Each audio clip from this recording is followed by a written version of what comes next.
Hello, I'm Matthew Kay from Beyond the Brick, and I'm here with David Pagano. And David Pickett is the author of. You and David Pickett are the co-authors Correct, of yes. a book called. The Lego animation The Lego book, animation forthcoming book. from Forthcoming. Starch Press. Yes, I am David Pagano. Hello again, Internet people. Very nice, very nice. And now, David, we've already discussed numerous different topics relating to the book. Sure. But now I think we'd like to focus on narrative and incorporating narrative into your work. And narrative being, what should you animate? And how do you incorporate a story into your animation? How do you convey something in your head for an idea into an animated work with Lego bricks? Sure. Yeah, narrative is literally storytelling. And we do talk about that in the book too. As I said in one of the previous videos, we talk about sort of the basics and then going into how to animate characters and bring them to life. And then from there, how to use those tools to tell a story, a narrative story. And there's really two main approaches that we talk about in the book that sort of grew out of what we noticed ourselves doing and what we talked about in classes that Dave and I taught. So the first approach is the play approach, which is basically where you build a cool mock and then you play with it. And you're like, oh, okay, well, I built this like ice cream stand. What if like a pirate shows up one day and is like, I want some ice cream or something like that. Like you sort of like do exactly what you did when you were a child, and from that play sort of figure out the story.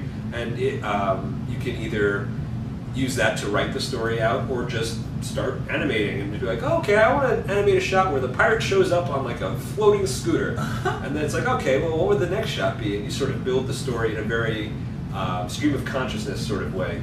So that's the play approach. And then the other side of that is the plan approach, or what we call the plan approach. And that mirrors more what you would do Actual production? in an actual production. You come up with a story, you write a screenplay, you get the script going, you make a shot list, you do storyboards, animatics, then you animate each of the shots, put them all together, and do your post-production and sound and all that kind of good stuff. It's the sort of more, if you are neurotic like I am, and you need to plan everything out to a T, it's actually very useful for stop motion because since stop motion animation takes such a long time, anytime you can animate something and be like 97 or 98% positive it will be in the final film, do it, because then you're not spending 5-6 hours days animating on a shot that's like, oh, well, we don't really need that shot, I'm going to cut it out. There goes 5 hours of my life, goodbye forever. That's awesome. So those are the two main approaches that we talk about in terms of how to build a narrative, and how to get your story going. And now when I think of stop motion animation, Lego stop motion animation,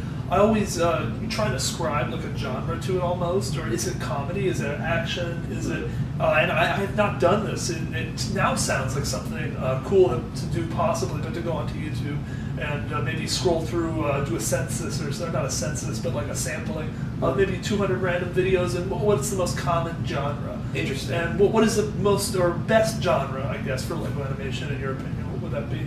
Or is it applicable to everything? Well, you know, the nice thing about Lego animation and brick filming is it's not a genre; it's a medium. So you can get stories that are weird and creepy. You can get stories that are hilarious. You can get stories that are thought provoking.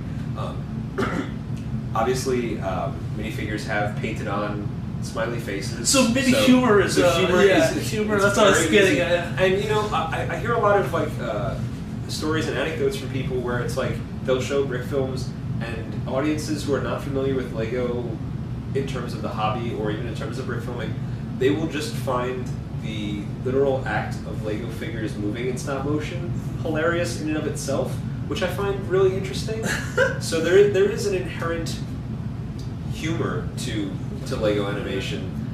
That's how I ended up doing stop motion with Lego, because it was like, well, I could learn to make metal armatures and do latex molding and sculpt with clay and sew and do really fine detailing, or I could just make all that stuff out of Lego and make the camera rig out of Lego and make like hold the lights up with Lego. It was very easy. It's to sort all of, there. Yep. It's out of, not out of the box necessarily, but it's all out of a Lego box. Yeah.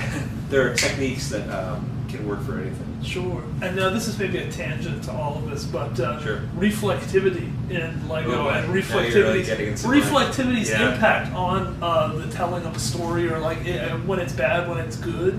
Maybe just a little bit about that. Now, do you mean reflectivity in the sense of like, oh god, these lights won't stop shining, or reflectivity like, let me think back to some of the stories that have been told? The latter one is good, but I Right. mean the lights just shining and just like, oh my gosh, it looks like we're just mirrors on mirrors. Sure. Yeah. So Lego bricks are the most reflective thing in the world. No, not true. Hyperbole. No, but it is a challenge to constantly have to be vigilant and be like, oh, there will be times when a character is like moving like this, and just that one frame of like in the middle is like it'll shoot the light right into the camera, and you're like, wait, was that a mistake? Let me go back and look. Let me retake that frame, and it's still shooting the light right into the camera. You're like, okay, there's no fixing that. So then it becomes a toss-up of, do you have the animation look a little wonky, or do you have the lighting look a little wonky?